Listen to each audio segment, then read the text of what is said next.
నమస్తే, నేను Sahasra. Welcome to our channel. ఇప్పటికే 4 శ్వేతపత్రాలను విడుదల చేసిన చంద్రబాబు నాయుడు గారు ఇప్పుడు మరికొన్ని శ్వేతపత్రాలను అసెంబ్లీలో జగన్ సమక్షంలో విడుదల చేస్తానని ఒక అనుమానంతోనే ఇప్పుడు జగన్ అసెంబ్లీకి రాకుండా మొహం చాటేస్తున్నాడని అంటున్నారు. మరి ఇందులో ఎంత వాస్తవం ఉంది అనే అంశాల మీద మనతో పాటు పొలిటికల్ అనలిస్ట్ మసూదన్ రెడ్డి గారు ఉన్నారు. ఆయన అడిగి తెలుసుకుందాం. నమస్తే అండి. నమస్తే అమ్మా. సార్, రీసెంట్గా పేర్ని నాని ఒక మీడియా సమావేశంలో ఒక మాట అన్నారు. ఖచ్చితంగా ఈసారి జగన్మోహన్ రెడ్డి ఖచ్చితంగా రావాల్సిందే అసెంబ్లీకి అన్నట్టు కూడా చెప్పారు. అయితే ఇప్పుడు ఈ మాట వల్ల జగన్ ఒక ఇరుకాటంలో పడిపోయాడా అన్నట్టు మనం అనుకోవచ్చు అంటారా? జగన్ ఎందుకమ్మా అందరు నిరికిస్తాడు కానీ అతను ఎందుకు ఇరుక్కుంటాడా? ఇప్పుడు జగన్ ఏం నోట్లు ఏలు పెడితే కొరకలేనివాడు ఏం కాదు, అందరు నిరికిస్తాడు. భయస్తుడు ఏం చేస్తాడు చెప్పు? భయస్తుడు డైలాగ్ తెలుసు మీకు? మీ పెద్దోళ్ళు చెప్పుంటే, మా పెద్దోళ్ళు మా పల్లెల్లో బాగా చెప్పేవాళ్ళు. రే మీ అందరికి భయం అయితే నా చుట్టూ పొనుకోమన్నాడంట. మీ అందరికి భయం అయితే నా చుట్టూ పొనుకుంటానంట. అంటే ఈడే పెద్ద భయస్తుడు.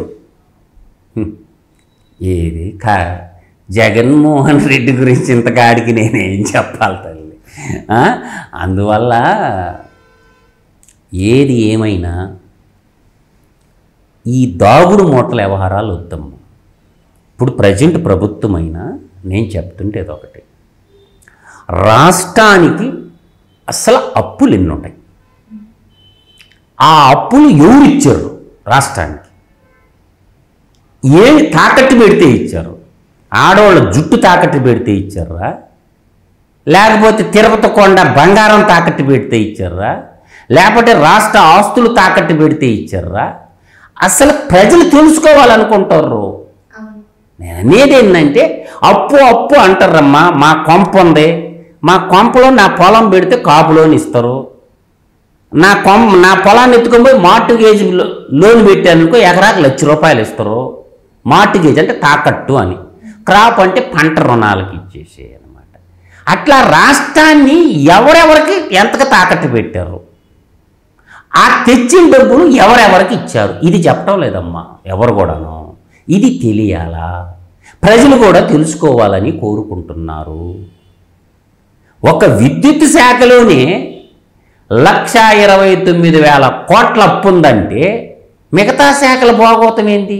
ఆ తెచ్చిన డబ్బు దేనికి ఎంత ఖర్చు పెట్టారు? రోడ్లకి ఎంత ఖర్చు పెట్టారు, ప్రాజెక్టులకు ఎంత ఖర్చు పెట్టారు, హాస్పిటల్కి ఎంత ఖర్చు పెట్టారు, ఇలా పాఠశాలలకు ఎంత ఖర్చు పెట్టారు, సర్వే రాళ్లకు ఎంత ఖర్చు పెట్టారు, సచివాలయాలకు ఎంత ఖర్చు పెట్టారు, అన్ని ఖర్చులు భాగంగా మిగిలిన డబ్బు మనం నొక్కేసింది ఎంత, ఇది ఆల్చటంలా.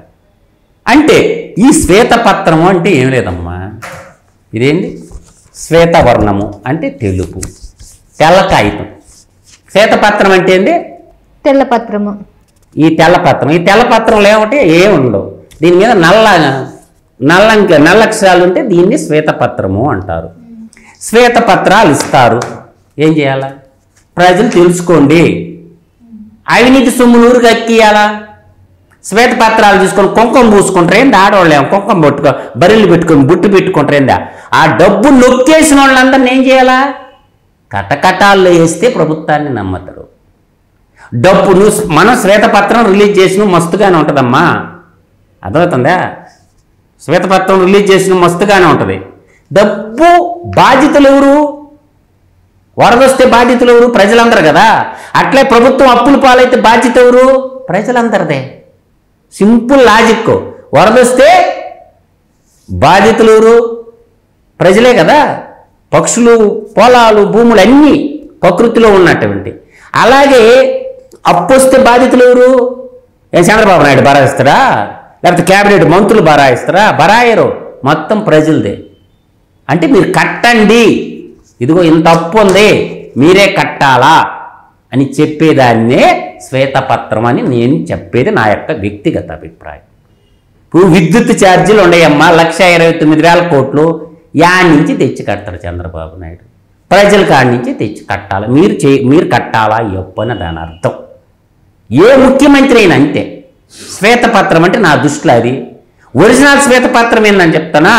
దాంట్లో జరిగిన అవినీతి పరులను అరెస్ట్ చేయి, జైల్లో పెట్టు, రెవెన్యూ రికవరీ యాక్ట్ పెట్టి వసూలు చేయి, అది రైట్ వింగ్, అది రైట్ వే, అది చేయు. మన శ్వేతపత్రాలు ఇచ్చుకుంటే ఉపయోగం ఏంటి? బేవరేజ్ కార్పొరేషన్ ఉందమ్మా. బేవరేజ్ కార్పొరేషన్ ఏం జరిగిందో తెలీదా? తాగుబోతులు తాకట్టు పెట్టడం అంటే ఆడవాళ్ళ మంగళసూత్రాలు తాకట్టు పెట్టినట్టే. పెట్టి 25 ఏళ్ళకి లోన్ తెచ్చిన డబ్బులు ఎన్ని ఎటుపోయినాయి? ఆ డబ్బులు ఎవరు తిన్నట్టు? ఆ దొంగను పట్టుకోరా ప్రభుత్వాలా? ఇప్పుడు రేషన్ మాఫియా ఉందమ్మా, ఈ రేషన్ మాఫియాని పట్టుకున్నారు. ఏమైపోయింది? 4 రోజులు మీడియాలో ఆడావుడైపోయింది. తర్వాత అడ్రస్ లేరు. ఎక్కడ దొంగలు అక్కడే గప్ చెప్, ఎక్కడ మీడియా అక్కడే గప్ చెప్. ఏరా రేషన్ దొంగలా? అంటే రేషన్ బియ్యం దొరికినాయి అంటే రేషన్ బియ్యం త్వరలు ఇచ్చినోడు దొరకలా. ఇది మెలోడీ డ్రామా అంటే. ఎవరు చెప్తారు? ఎందుకు అరెస్ట్ చేయలేదు? ఆ దొంగలందరినీ ఎందుకు పెట్టుకొని జైల్లో పెట్టుకోలేదు? సామాన్యుడు అన్న దొంగతనం చేస్తే గొడ్డును కొట్టినట్టు కొడతారే పోలీసు వాళ్ళ. అన్ని వేల టన్నులు బియ్యాన్ని దొంగతనం చేసిన దొంగలను ఇప్పుడు దాకా ఎందుకు అరెస్ట్ చేయలేదు? అంటే మిలాఖత్ అయిపోయినావా? ములాఖత్తులో మిలాఖత్తేనా? నా పోటీడు అరుచుకోవటం తప్ప కంఠశ్వాస తప్ప ఏం మిగలదు. కళ్ళ ముందు అవపడుతుంది కదా. బేవరేజ్ కార్పొరేషన్లో చేసిన దొంగలు ఉండరు. ఆ దొంగలను ఎందుకు అరెస్ట్ చేయటం లేదు? రేషన్ మాఫియాలో దొంగలు పడ్డరు, వాళ్ళని ఎందుకు అరెస్ట్ చేయలేదు? ఇవన్నీ చాలా ఉండయి. అరెస్ట్ చేసుకుంటూ కూర్చుంటున్నా చంద్రబాబు నాయుడు పరిపాలన చేసుకుంటా బుర్రం తిరగద్ది.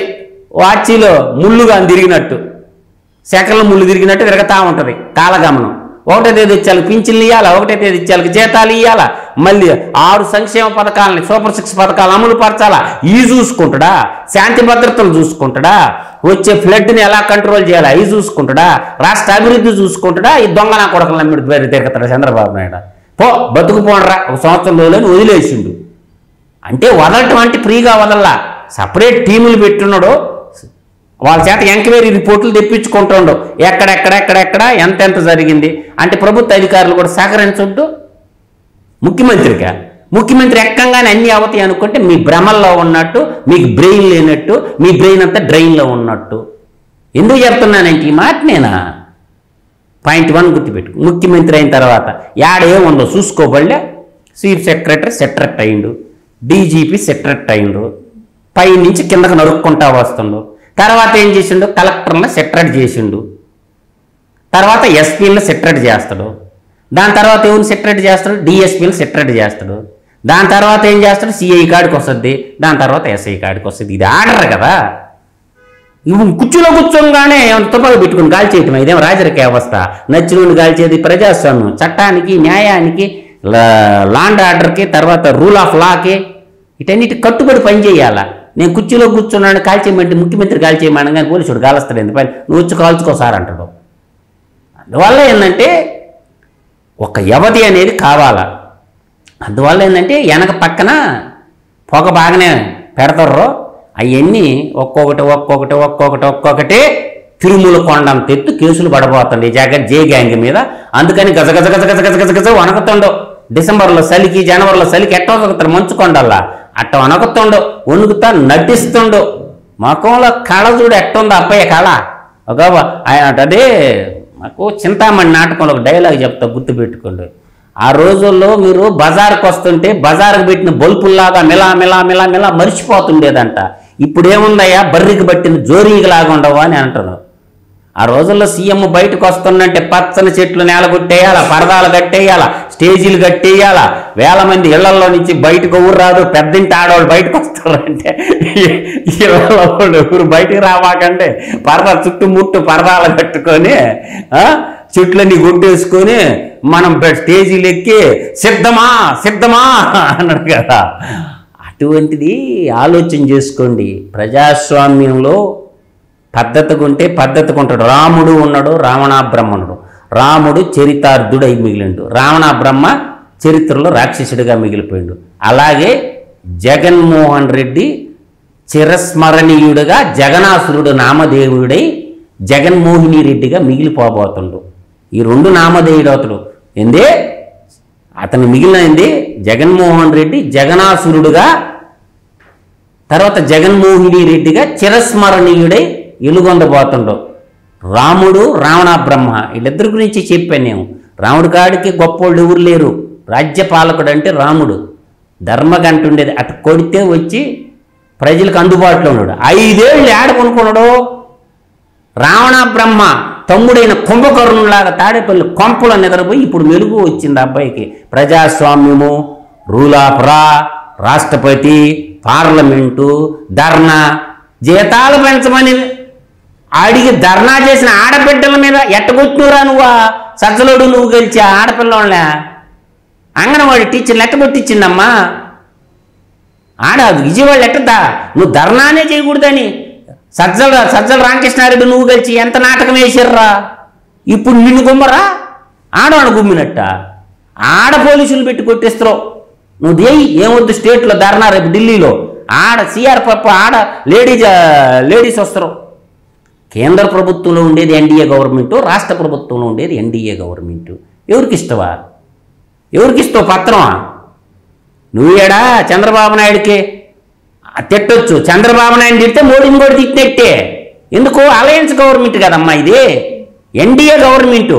నువ్వు రాష్ట్ర ప్రభుత్వాన్ని లేస్తే చూడండి టీడీపీ అంటుంటాడు, మళ్ళీ బీజేపీని ఒక్క మాట అండు, జనసేన పేరు ఎత్తడు, టీడీపీ అంటుంటాడు తప్ప ఈ ఎన్డీఏ గవర్నమెంట్ అండు.